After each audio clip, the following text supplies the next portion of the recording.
టాలీవుడ్లో ఒక ట్రెండ్ అయితే బాగా ఫాలో అవుతున్నారు, సీక్వెల్స్ ట్రెండ్. వరుసగా హిట్స్ కూడా కొట్టేస్తున్నారు.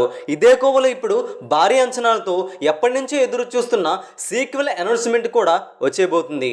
రవితేజ కెరీర్లోని ది బెస్ట్ రోల్ అని చెప్పాలి విక్రమార్కుడు చిత్రం రోల్. కాగా ఇప్పుడు ఈ సినిమా కథ కూడా రెడీ అయింది. విక్రమార్కుడు 2 చిత్రం స్టోరీ ప్యాన్ ఇండియా కంటెంట్గా రాబోతుంది. రైటర్ అయిన డాక్టర్ విజేంద్ర ప్రసాద్ గారు స్టోరీ రీసెంట్గా పూర్తి చేశారని నిర్మాత అయిన కేకే రాధామోహన్ రీసెంట్ ఇంటర్వ్యూలో కూడా చెప్పడం జరిగింది. అయితే ప్రస్తుతం రవితేజ మిస్టర్ బచ్చన్ సినిమాతో బిజీగా ఉన్నారు. ఈ చిత్రం హరీష్ శంకర్ డైరెక్షన్లో రాబోతుంది. కేవలం 2 నెలల్లోనే ఈ సినిమా షూటింగ్ అయితే పూర్తి చేయబోతున్నారు.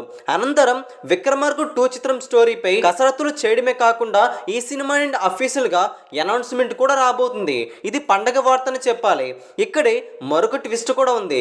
ఈ సినిమా రాజమౌళి డైరెక్షన్లో వచ్చే ఛాన్సులు అయితే చాలా తక్కువ ఉన్నాయి. ఒక బడా మాస్ డైరెక్టర్తో ఈ సినిమా రాబోతుందని సమాచారం. వినిపిస్తున్న వార్తల ప్రకారం సంపత్ నందితో వచ్చే అవకాశం అయితే కనిపిస్తుంది. మరి ఎవరు డైరెక్టర్ అనేది మరికొద్ది రోజుల్లో తెలిసిపోతుంది. కానీ విక్రమార్కుడు 2 చిత్రం మాత్రం ఈ సినిమా రావడం పక్కా అని ట్రేడ్ అయితే గట్టిగా చెబుతున్నారు. ఈ సినిమా రాకపై మీ అభిప్రాయం కూడా కింద కామెంట్ చేయండి. ఈ వీడియో అందరికీ తెలిసేలా లైక్ చేయండి, షేర్ చేయండి. లేటెస్ట్ ఫిల్మీ అప్డేట్స్ కోసం తెలుగు సినీ స్టార్ ఛానల్ని వెంటనే సబ్స్క్రైబ్ చేసుకోండి.